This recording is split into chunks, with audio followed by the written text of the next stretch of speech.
Hey there, Andrea. Hey, Polly. Looks like we've already got a few attendees. Okay, wonderful. I just paused the recording until we actually start. Okay, that makes sense.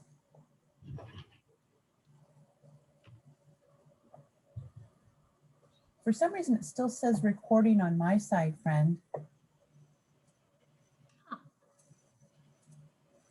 I can pause it if Southwest neighborhoods. And so if you need help renaming yourself in Zoom, this is the screen that will help you get there. We are asking that you go ahead and start asking questions through the chat. That works just great.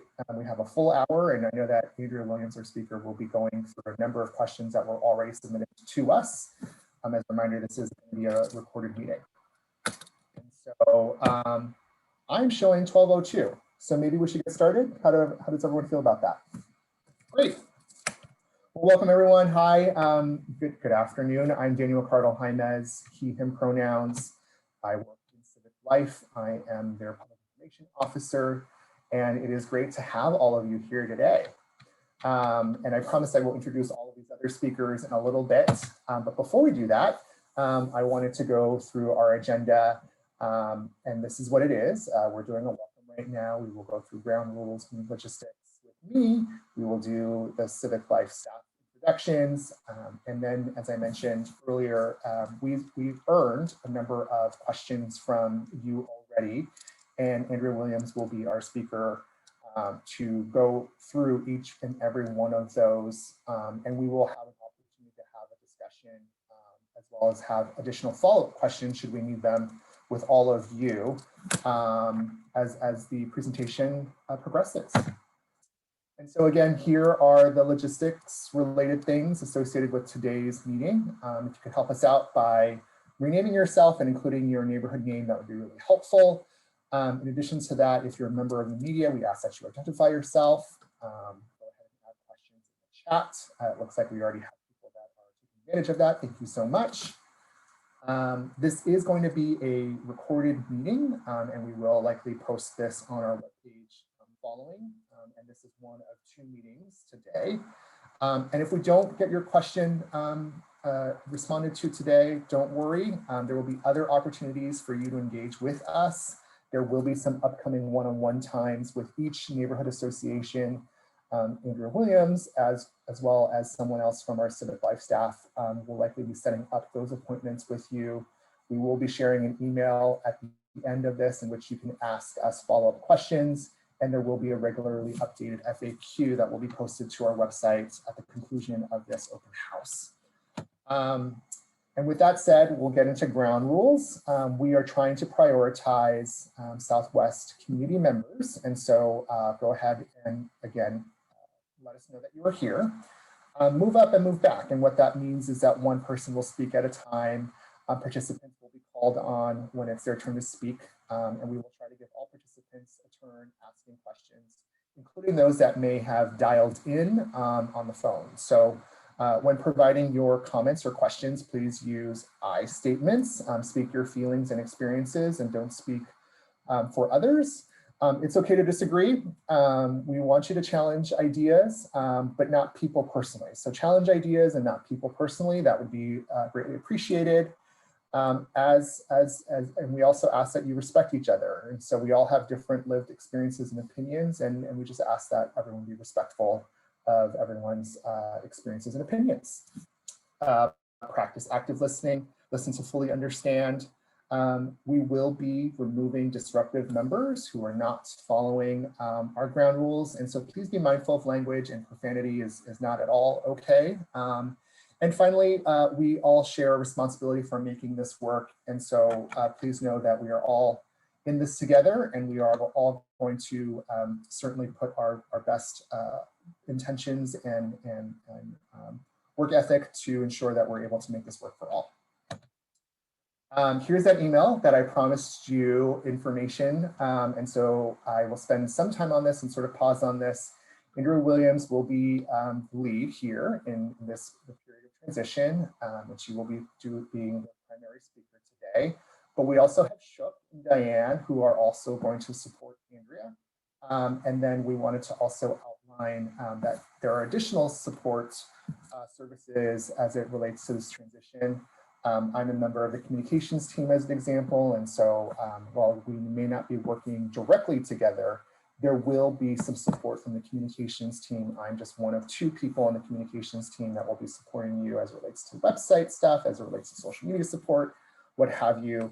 So please know that in this period of transition, you have more than just these 3 individuals that are going to be supporting you through this transition. We also have the business operations team as well as Director Sukri, who's on the call, that will be able to support everyone in this. But before I sort of transition, I want to then have Andrea and the rest of my Civic Life team members introduce themselves. So I'll start with Andrea. Thanks, Daniel. Hi, everyone. I'm Andrea Williams, your main point of contact during this transition.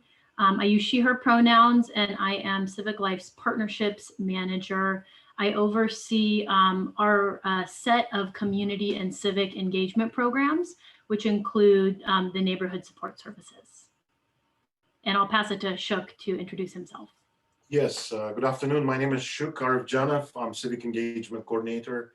Nice to see you all here. I work with District Coalition offices and Diversity Civic Leadership Program, along with other community programs like Census and Civic Engagement. Thank you. Looking forward to this meeting. And Diane. Diane. Great. Hi. Good afternoon, everybody. My name is Diane Riley. I use she, her pronouns. I'm the supervisor for the East and North city-run District Coalition offices, and I'm happy to support Sweeney as you make this transition. Daniel, either back to you or... How about Suk? Good afternoon, everyone. I'm Sukri. I serve as director for the Office of Community and Civic Life, and I use she, her pronouns. And Daniel, you pick the next. Polly?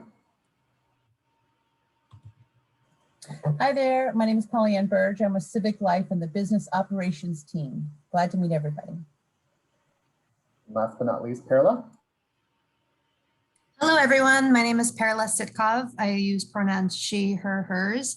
I am the communications coordinator for Civic Life, and I'm really excited to work closely with all of you. Excellent.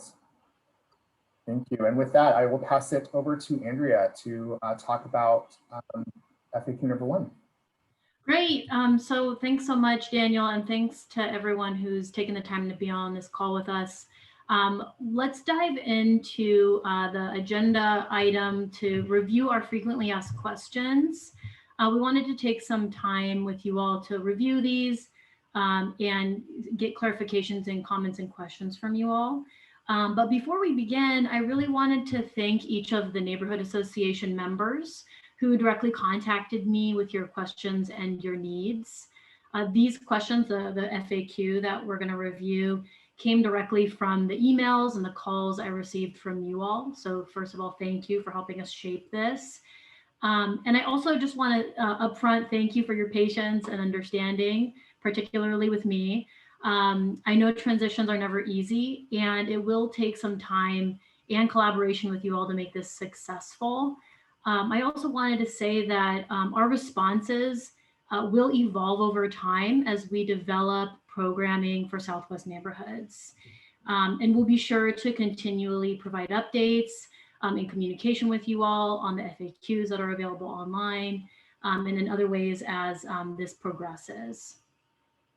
So I'm going to go through each of these slides. I'm going to go through several slides first, and then I'll pause for clarifications or comments or questions from you all. And if you could just please enter your questions or comments in the chat.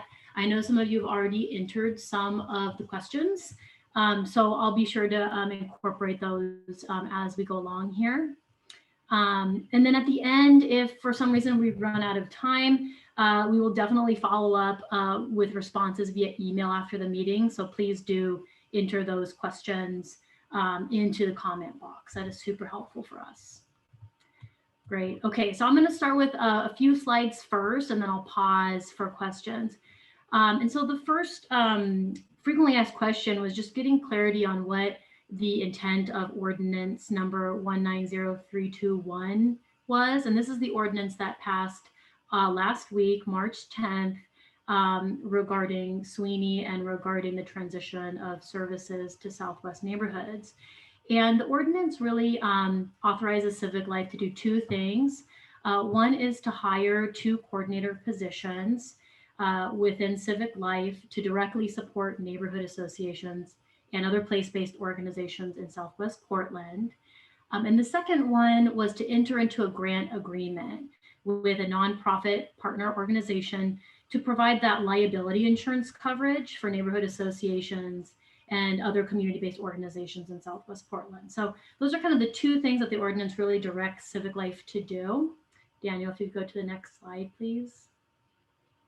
One of the most popular questions we have received is, what services will the city provide? And I want to kind of break this down into 3 sort of categories. The first category is, what are our priorities for these first 100 days, between now and the end of June? And there's really 4 priorities that we have during this transition period. One is to connect with you all, to connect with Southwest neighborhoods. This is one of the reasons why we're hosting this open house, and one later tonight as well. The second one is to provide insurance coverage. We're going to need to launch a public request for proposals to select a qualified nonprofit organization to provide the liability insurance coverage that you all have been receiving through Sweeney. And we will let you know and definitely publicize that request for proposals when we get it together and announce it publicly. The third is staffing support for Southwest neighborhoods. We will need to go through the hiring process to hire the 2 coordinators to deliver services. And as you probably saw in the FAQ, the city's average amount of time it takes to hire is about 100 days. And given that the ordinance takes effect, in mid-April, 30 days after the ordinance passage, that is when we can have authority to actually publish and start to do hiring. So that's why you kind of see that timeline of anticipating hiring the coordinators at some point in July, hopefully sooner, but July is when we expect them to be on board. And then number 4 is, doing that needs assessment and making sure we have all the right contact information for you all. And so this is where we would like to, receive invitations or reach out to you directly to attend your neighborhood association meetings, or have one-on-one conversations with you and your board to assess your current needs. So those are the 4 priorities.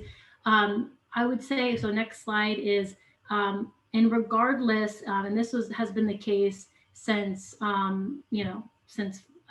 really we put ONI standards in place, but also since the contract with Sweeney was delayed by council, this has been the case that, and will continue to be the case, that Southwest neighborhood associations will continue to receive the benefits as a city recognized entity. And these include continuing to be named in our bureau directory, which is used by the city for public outreach, continuing to be placed on official maps and city information related to neighborhoods, continuing to receive notices by city agencies, and continuing to receive other support services and program offerings that Civic Life offers. We have other programs like community safety, constructing civic dialogues, trainings, graffiti removal, etc.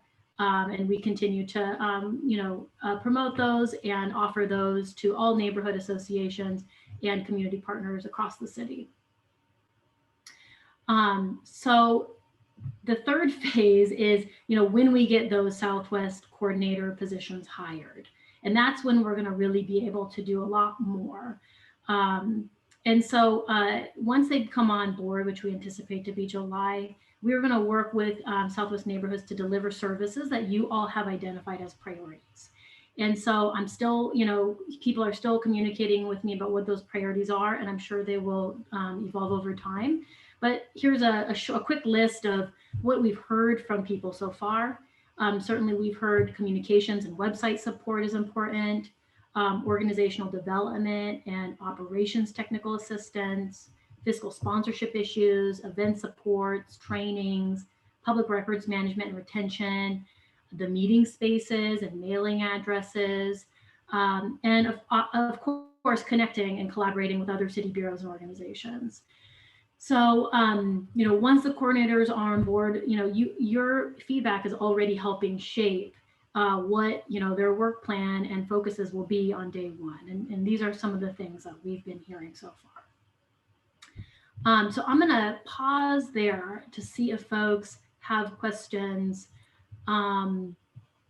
before we continue with the other slides. So if folks could enter your questions regarding this information into the comment box, that would be great.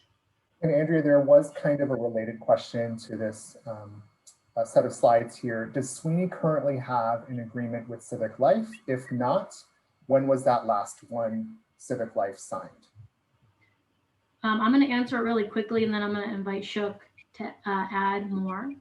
The short answer is we have one agreement with Sweeney, which is with their small grants program, which they received an extension for to complete by the end of this June 2021. Other than that, we don't have any current agreements. I'm going to invite Shook to add or correct me if I was wrong. Andrea, that is correct. Will, to your question, the last agreement signed was for fiscal year 2019-2020, which was from July 1 to 2019 to June 30, 2020. And that was actually amendment to the agreement, which was signed several years ago as of this year. And that included that small grant program under that agreement, which ended at June 30, 2020. As of this fiscal year, which started on July 1, there is no agreement signed with Sweeney due to factors well known. Thank you. Great. And I'm seeing some other questions pop up in the chat box here. One from John. Markham bylaws apparently do not authorize exclusively electronic general meetings, so we haven't had a meeting for a year, unlike other neighborhoods. How will you contact this group? Great question, John. Well, I would love to reach out to you to figure out how to do that. We can certainly, have a phone call or some other kind of conference call. I really leave it to you all in terms of what is the best way to meet with you all, whether that's online or over the phone. I mean, at the city, we're still practicing social distancing and things like that. So we'll have to be mindful of those guidelines, but otherwise, I'm happy to, meet you where you are in some other format if it's not your board meeting or your neighborhood association meeting. And then I saw another question about, does each neighborhood association in Southwest need to become a, I think you mean a 501c3, which is a nonprofit organization.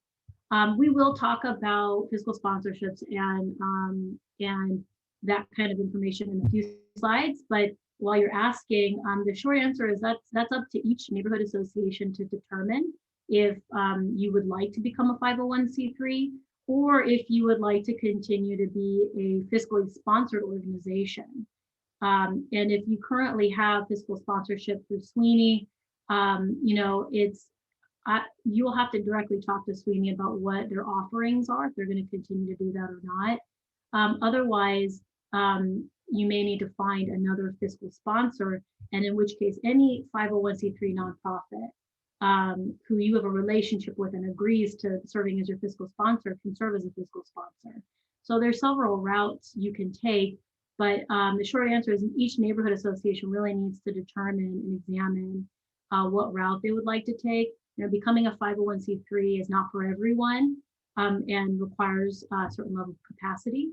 But at the other hand, some Southwest neighborhood associations have a 501c3 status, and other neighborhood associations across Portland do as well. So it's really a mixed bag, and it's really up to each neighborhood association board to determine what you would like to do.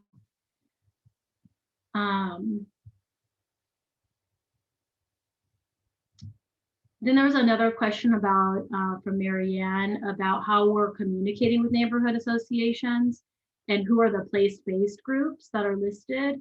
So Marianne, I would say, the way that I'm communicating with neighborhood associations right now are the board and the president and the personal email addresses that you all have for your neighborhood associations. If there's a better way to communicate with you all, I'm all ears to, if it's through phone calls or if there's a better email address.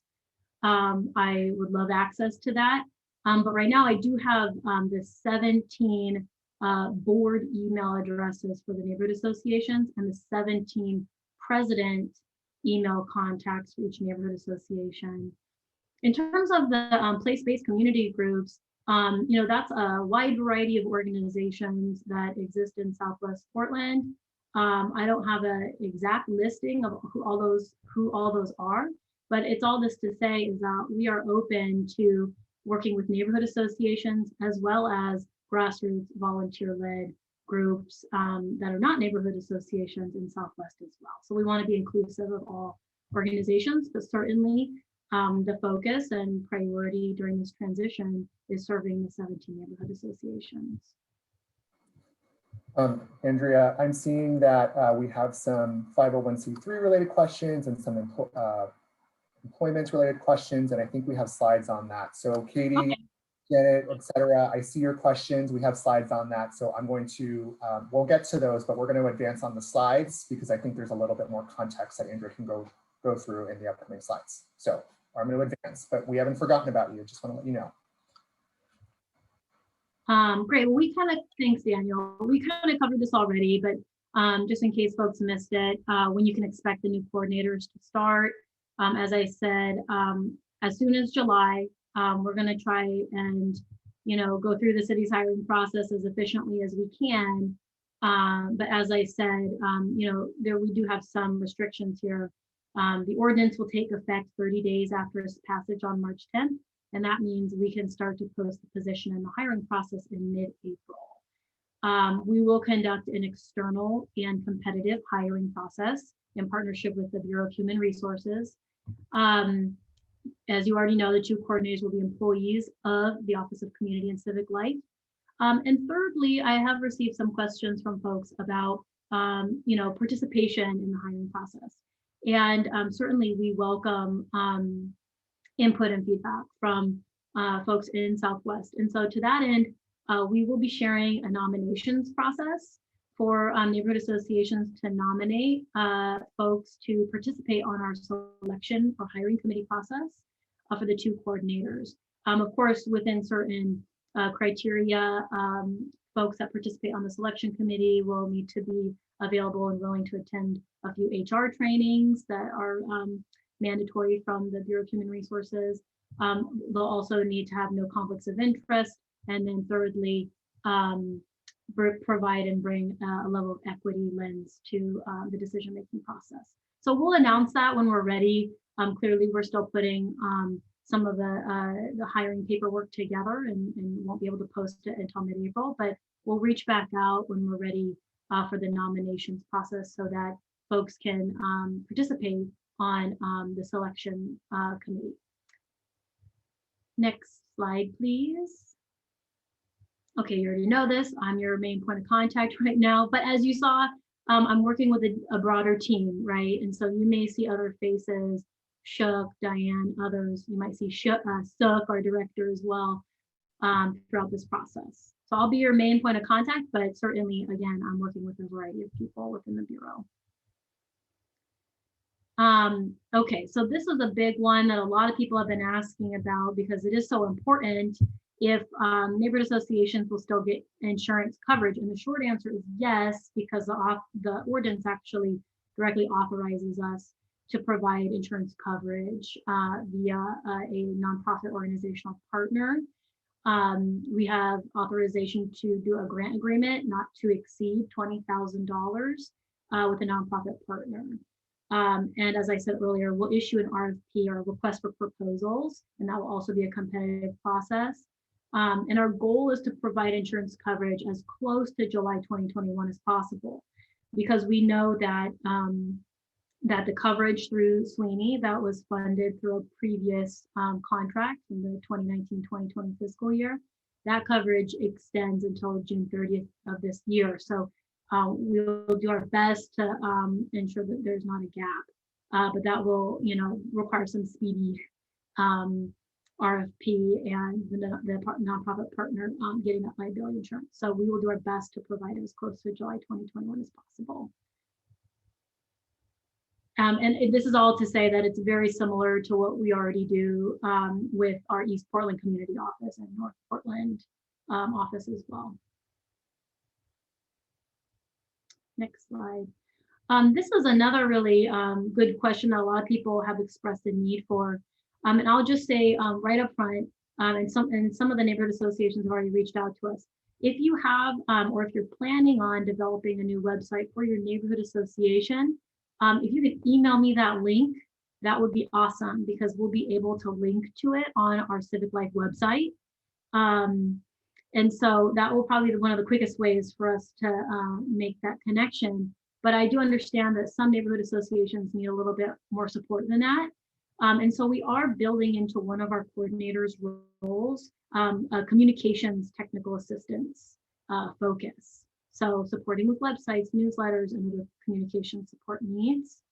And then I would like to add that once in addition to staff support, once the new coordinators start, Civic Life is looking into offering a process for applying for reimbursement of communications and organizational expenses through something we call the Community Activities Fund. And this Community Activities Fund model is something we use at the East Portland Community Office. And so some examples of reimbursement that we provide there are things like, meeting costs, Zoom accounts, rental space, interpretation, childcare, food, activity costs, promotional materials, and other needs as identified. And so, we need actual staff to run this type of reimbursement program. But we're hoping to launch that to address some of your communications and other organizational needs. And, at EBCO, it works quite well. Diane, I don't know if you wanted to elaborate on it at all, but it is something that we already sort of have a model and template for. Yeah, the only thing I would say is that, the city and all city governments are a little bit notorious for having a very involved or bureaucratic process for getting money out to community. And so the CAF is really designed to streamline and make it as painless as possible for folks to get reimbursed for expenses. And we have, through the CAF form, really streamlined it, made it very easy. Relatively easy, and you get reimbursed relatively quickly as well. So it's not a long waiting period. And yeah, I think you'll be satisfied with how it works. Thanks, Diane. Can you go to the next slide, Daniel, please? Okay, so this one is regarding, we've got some questions about land use appeals and notifications. And as I said earlier, all the benefits of city recognition will continue to be maintained. And also recognizing that people's contact information changes and people become, play different roles in neighborhood associations over time. So if you need to update your contact information for land use notifications or other notifications from city bureaus, you can email our colleague. He's not on the call today, but he does the ONI database updates. His name is Marco Mejia, and there's his email right there, and he can go ahead and take care of those updates for you. Eventually, the coordinators that come on board will play this role, but for now, Marco can be your point of contact. Andrea, there's a question about land use appeals. How does the city support neighborhood associations? Did we go into that? Can you say that again? You kind of cut out. Sorry, the question is land use appeals. How does the city support neighborhood associations?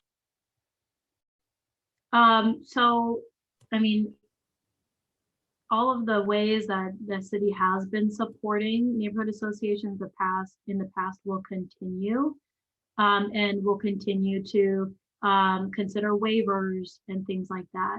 I don't know if any of my colleagues want to elaborate, but everything that you've experienced before will continue, and Civic Life's role is pretty limited in terms of land use. It's not, it's other bureaus that weigh in there, and they will continue to communicate with you via the contacts they have through the ONI database.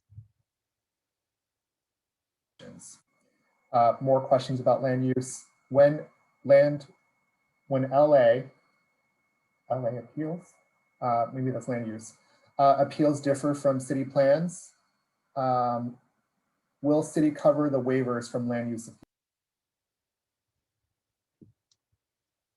I don't Can I know. jump in there? I'll jump in there. Actually, that waiver benefit is not administered by our bureau. Our bureau names at the recognized associations, but that code and that benefit is actually administered by development services. And so those rules are continue. Nothing has changed as a result of this ordinance. And so I believe for land use appeals, there are actually two types of folks who can qualify for a waiver. And that's if you're low income and living in the area, and there's a specific, eligibility requirement for that, and recognized groups. So those processes are still administered by other bureaus, and those are not processes that we deliver ourselves. And then in terms of just land support and understanding land use, yes, some other district coalitions have land use technical support and assistance. And so of course we will examine, as we look at all of the services that are being asked for, prioritize the ones that are the highest and greatest needs for most of the associations. But of course, land use support is something that some other district coalitions have provided. Yes. Excellent, and I'm seeing a lot of great questions here. We have some more slides to go through. I think we're only halfway through.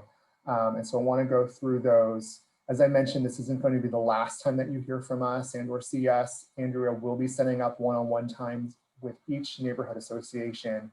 And so if we aren't able to respond to your question today, please either email those and or Andrea will have that one-on-one time with you in the future. So I'm gonna, for purposes and sake of time, I'm gonna continue going. And I know that there are some questions that were asked previously and they will be addressed in the coming slides. Okay, so thanks, Daniel. This is the question that a lot of folks have about what happens with fiscal sponsorships and bank accounts currently held by Sweeney. And I know that this answer may not be satisfying to you all, but it is up to each neighborhood association to determine what works best for you. Neighborhood associations have current fiscal sponsorships and bank accounts managed by Sweeney or any other organization. You need to contact that organization directly to understand what their plan and offerings are moving forward, and make the determination yourself what works best for you. As a city bureau, we're not a nonprofit organization. And so therefore we aren't able to provide those kinds of services like managing bank accounts and providing fiscal sponsorships, because those can really only be provided through that 501c3 nonprofit. However, city staff can support neighborhood associations in connecting to other nonprofit partners that could provide these services. In the FAQ online, I also provided a few links to some really basic 101 information that you may already be aware of, but things to consider in looking at applying for 501c3 status or looking for a fiscal sponsor.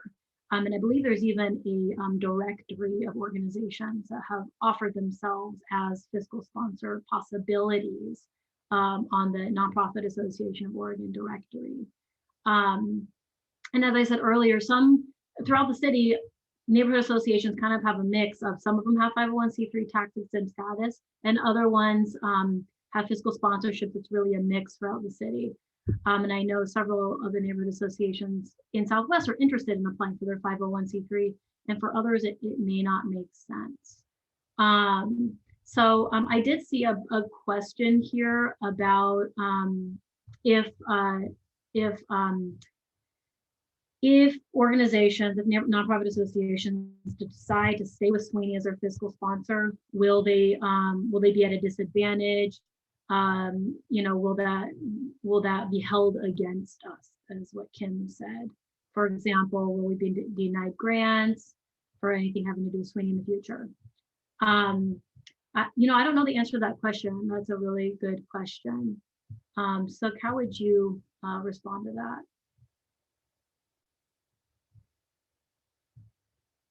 Just unmuting there, looking up Kim's question directly. If you can't find a new fiscal sponsor and you stay with Sweeney, no, that cannot be held against you. But will Sweeney, when we do any kind of competitive request for proposals and grants, this is not a comment unique to Sweeney. Any one of those competitive requests might have eligibility requirements. And so long as Sweeney is able to fit the eligibility requirements, of course, they could apply for any open competitive process. And not everyone fits with every open competitive processes eligibility requirements. So let's just be clear, because not even today, for example, not everyone can apply for any one set of contracts or requests for proposals from any bureau. So you have to meet the eligibility requirements in order to apply. Yeah. And certainly, regarding the fiscal sponsorship situation, it is unique. It is a unique conversation at each neighborhood association, but I'm happy to talk with you through it and refer you to some available resources if you need that kind of technical support. I will say Nonprofit Association of Oregon has a great set of trainings. They have a great one-pager on it. If that's the kind of support you need, and happy to talk with you through what other fiscal sponsorship organizations might be an option for you. Typically, it's best to find a nonprofit that you already have a relationship with, that is aligned with your mission and your organizational priorities. But it can be really, there's a lot of nonprofits in Portland. So, I think it's really a matter of if you have a relationship there and if they have capacity to provide fiscal sponsorship. And we do recognize that this is an issue not unique to neighborhood associations. It's an issue that a lot of small volunteer-led organizations confront across the city. But I am happy to talk with you through it if that would be helpful for you. And then, of course, when the coordinators come on board, they can provide more ongoing and hands-on support as well.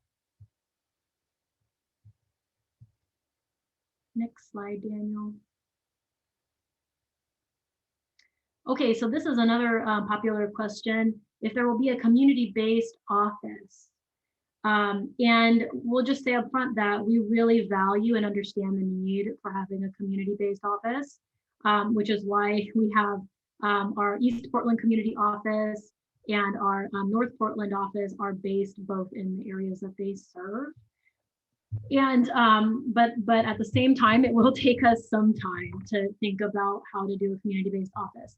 Our priorities right now are to hire the coordinators and to deliver the priority services.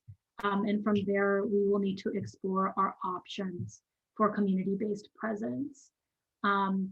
Through the city, we're going through this process with EBCO because we need to actually relocate our offices in East Portland.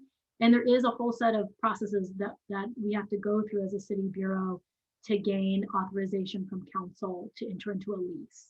And so unfortunately, it's not as simple and straightforward as it might be for a nonprofit organization.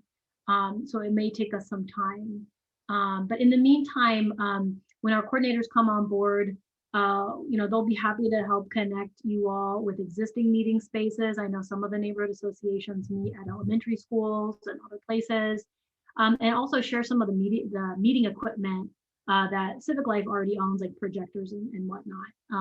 Our office, we just moved as well, is in the Portland building now downtown, and we have some equipment that we can share. And then finally, I did receive some questions about neighborhood associations that use the Sweeney mailing address and have items stored at their office. And again, you'll need to just directly communicate with Sweeney about what to do there. They are their own nonprofit, independent organization, and from what I've read, are continuing as an organization. So you'll need to talk with them about what their plans are.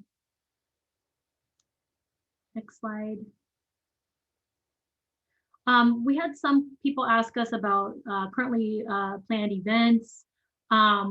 And I think just knowing our timeline for hiring might help you. They will be the ones in July that can provide that type of event-based support. And once they start, they'll start reaching out to you all as well. And in the meantime, it's really up to each of the neighborhood associations to determine if you've got the volunteer capacity needed to actually hold that event. Civic Life, we don't have, you are more than welcome to have your event on your timeline. We just have limited staff capacity until we're able to hire the coordinators in July. And then I think this is our last slide, so we can then open it up to the additional questions. But we did receive some questions about the small grants that have already been awarded through Sweeney. And Shook, do you want to cover this part since you've been leading this? Yes, thank you, Andrea. Yes, as we had mentioned, this is one of the areas, small grants, which is still being implemented by Sweeney. And due to COVID, the timeline shifted a little bit. Originally, before COVID lifetime, we would close the fiscal year in the following February. So fiscal year ended in June, the grants should be covered and recorded and advances recovered by following February. So due to COVID, the timeline had been shifted, and Janet is on this call too from Sweeney, and I understand they're going through the current implementation and distributing the small grant amount, which is $9,443 among 5 organizations. So again, this is the outstanding from fiscal 1920, and it will be hopefully be reported by June 30, or at least latest by mid-July. So yeah, if you have specific questions regarding grantees and recipients, Sweeney have the direct relationships and main implementer of this program. So I would direct all questions to them in terms of the eligibilities and what's currently is happening. But in terms of the contact, in general budgeting question, I can answer those if you have. Thank you. Thanks, Chuck. Yeah, and related to the small grants, we did receive some questions about if the small grants program will be continued, how we'd be able to continue offering the small grants program. And then I see a question about the annual budget. I'm wondering if Suk, you wouldn't mind talking about the budget moving forward and some of the cuts that we are seeing across the city. Sure. So the budget overall, I think if you've been tracking the city conversation, we're anticipating reduced revenues for many obvious reasons. The health pandemic is also tied to our economic recovery. And so general fund bureaus have been, with staff of 30 or more, have been asked to take a 5% general fund reduction. And so for Civic Life, that translates to about $500,000. One of the areas that we've proposed for fiscal year 21-22 is to eliminate the small grants program, which is about $103,000. So no, we are not proposing that small grants continue. It's not because we believe that the work isn't important and valuable, and as an individual who's worked at the community level and needed a small grant and know how wonderful it is to receive that kind of support, it is not a comment on that. The small grants program actually is administratively very inefficient to deliver. So for example, the Southwest Neighborhood Inc. small grant allocation, $9,443. I can guarantee you it takes maybe $2 or $3 to get $1 out the door between Civic Life, between our accounting staff, between our central accounting, and between the Sweeney staff that administer that small grant allotment. So in the era of shrinking resources and the need to examine impact and effectiveness, the small grants program is really, unfortunately, really inefficient to administer administratively. It shouldn't take us more than $1 or twice that amount to get a single dollar out the door. So we will be examining how we support small and volunteer and grassroots groups continually. We're always looking to do that better, but we need different ideas to bring to bear. And then in terms of the budget for next year, with the 5% general fund reduction to our budget and across the city, the allocation for serving Southwest neighborhoods has been reduced from, don't quote me exactly, from $297,000 to about $282,000. And so that's the budget projection for next year. And as you know, we're at the process right now where budgets are proposed, they're being reviewed and council makes their deliberation on final budgets in June. I hope that answered your question. Yeah, and I would just add that the 5% cut is occurring to all districts, all neighborhood district coalition offices. So it's not just Southwest, but rather the entire system. And including our own city staff offices. Right. There's some questions about National Night Out. You know, I'm not super connected to that effort. I don't know if our community safety team has a response there, but. I can respond to that one actually.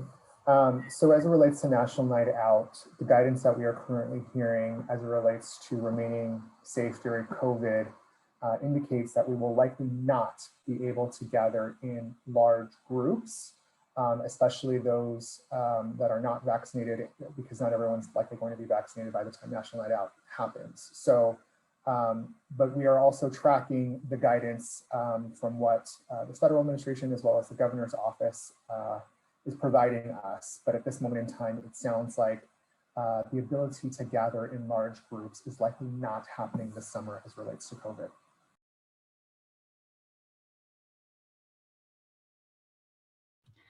So there was another question about staff salaries for the coordinators. Can you help illuminate sort of the city's process for setting coordinator level salaries? Yeah, well, the city has a multifaceted process for ensuring pay equity. The first part starts with actually writing the position description. What is the work actually to be done? And when we write the position description, we send it to HR and they provide a classification. And classifications come with their own range of minimum and maximum salaries. So first we describe the work and then it gets appropriately classified by human resources. And then when we do the actual recruitment, the final candidate, their qualifications are then sent back to HR for a pay equity review. And then it is that pay equity review that actually sets our salary offer range. So although we have a broad range, so we know what certain classifications, what they might be for like a coordinator one, for example, for a position for serving Southwest neighbors, we won't actually know until we go through the recruitment process what that salary is. In addition, as you all know, the city also is seeks to be an employer of choice. So we also offer benefits, paid time off and health insurance and access to PERS, you know, with your tenure. So depending on your individual situation, you may be, your benefits may be anywhere from one person's benefits might be actually double the amount that another person's benefits is because maybe they're been in PERS a long time, they have family insurance, et cetera. All that to say is until we have the final candidates hired, we don't know what that salary range is and the full benefit package. Therefore, we need to do that first before we understand what available funding is available to provide all the other services that we hope to provide to Southwest neighbors. I know that was a long part, but that's the reality equity in the city. There are many parts to setting any one kind of outcome. So please let me know if I've answered your question or if you have a follow-up.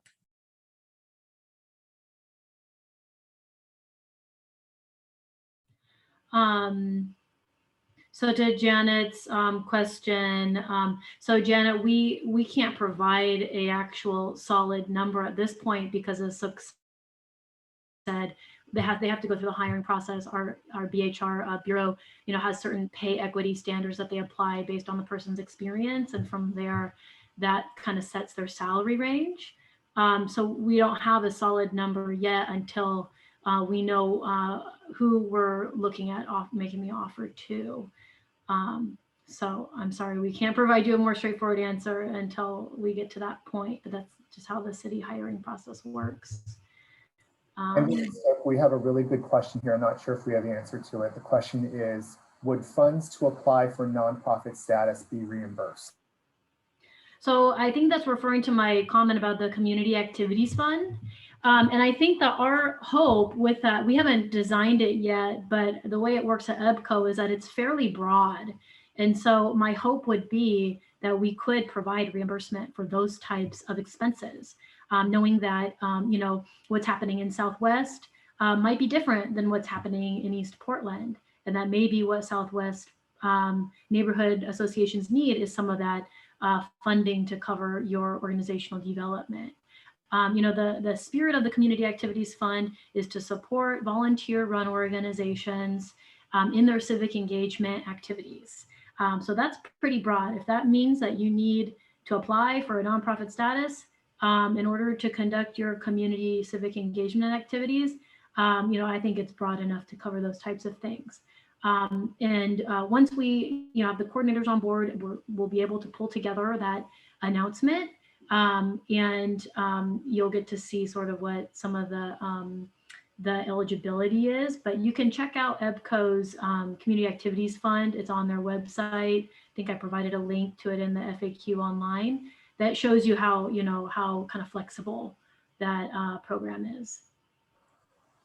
Okay, I'm going to pause for just a moment. I knew we were going to get to everyone's questions. Again, here are the people that you want to contact. I would start with Andrea. As it relates to the CAF related question, CAF, remind me again what CAF stands for? Community Activities Fund. Thank you. Community Activities Fund. Diane Riley is really, really smart in that. So I think it was Marita that asked that question. Please email Diane. And we're going to do our best to get through the next 7 minutes and the questions that are here. And I know that we're not going to be able to get through all of them. Again, one of the things that I encourage you to do is to email Andrea Williams here. She does plan on meeting with each neighborhood association one-on-one. A lot of your questions are really specific to your neighborhood. There are some broader questions here. And again, I know and I apologize that we're not going to be able to get to all of them right now. We've also circulated an FAQ that has a number of links, and some of your answers to your questions are on that FAQ, so please also visit that. But Andrew, go ahead and tackle additional questions. I didn't have too much more to say. I know that there is a strong interest in the small grant program, and we certainly have heard that from other neighborhood associations and district coalition offices as well. And as Suk said, we're trying to reconfigure and figure out what is the most strategic, efficient way, to use those types of dollars, but also recognizing that we are in a reduced budget scenario for the next fiscal year and likely for the foreseeable future, given the economic impacts of the pandemic. So we kind of have to go year by year, but we do hear the interest in the small grants program, and so we'll take it under consideration in our conversations moving forward. Andrea, can I just add to that?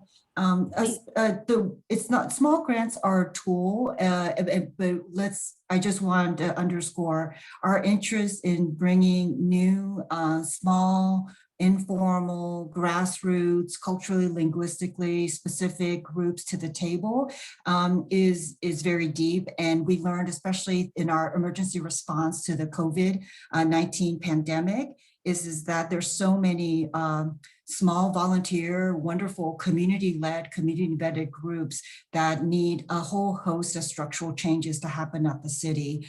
Because even if you had the resources, the difficulties, insurance, the procurement process, to get even the dollars in people's hands, those are really big systemic issues that are impacting so many communities. So your good ideas about how we could do things differently are really welcome. And thank you, Marita, because I think your question and all the others about the small grants, what I hear in your questions and in your inquiry and your advocacy is you care about these organizations. Many of them are just volunteers like yourself who need support. So yes, we're open to any of your great ideas about how we could actually make some bigger structural changes at the city to support all types of small organizations.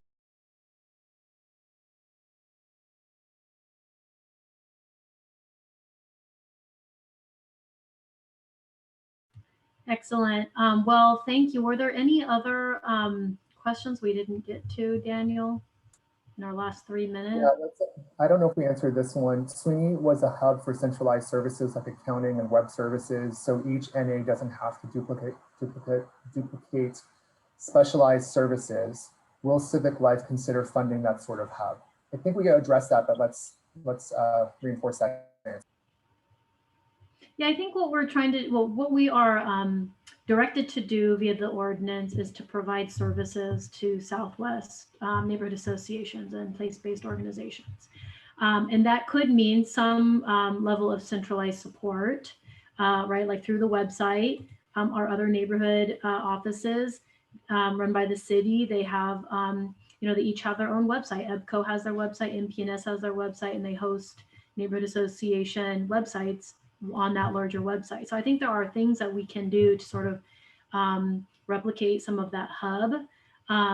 But there are certain things that we may not end up doing or we won't be able to do. And so we're just going to have to evaluate what that looks like and how it looks kind of in this new configuration for providing services to Southwest. And again, when I hear the word hub, I think of like an office space. And you know, going back to that, we're going to have to go through the city process to figure out when and if we are able to enter into that kind of lease situation.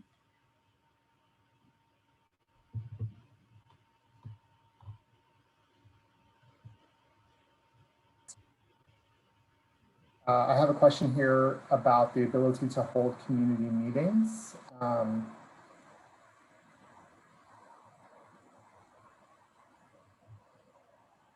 What's the specific question? The question is about the ability to continue to hold our community providing service on that. I'm sorry, Gina, I don't know there's so many questions. I don't understand the full context of your question. Feel free to email Andrea is my recommendation. And again, this isn't going to be the last time. I'm showing 1 more minute left, but should you require the presentation, Andrea will be happy to send that to you. This is a recorded session. This will be posted on our webpage. Perla had circulated the link. Yeah, I'm still getting more questions. So thank you everyone for joining us. We really appreciate your time and your interest and your willingness to work with us. We really appreciate you being here today. And this won't be the last time that you see all of us. This is going to be just the beginning. As you see that there are a lot of people here to support you, from communications to business operations to the director level, to make some changes from a policy and process point of view, and to Andrea, Diane, and Shook, who are really tasked with carrying out this work in the interim until we get those 2 hires on board. And that is, of course, one of our top priorities on the next 100 days. So with that said, I'm showing 1 o'clock. I thank you all for being here. I apologize we weren't able to get to everyone's questions. Myself and Perla are tasked with updating the FAQ, and we will be doing that as soon as possible. Because this was a public meeting, we weren't able to get your email addresses. Again, the best way to be in contact with us is by first contacting Andrea first, who will then set up a one-on-one time with you, and then we will be able to answer your questions more directly. We thank you all for being here. Happy St. Patrick's Day. Happy Wednesday. Please enjoy the somewhat gray blue skies that are out there today. And thank you so much for your recommendations on places to eat in the Southwest. I look forward to going to those places. Take care, everybody. Have a great day. Thanks, everyone.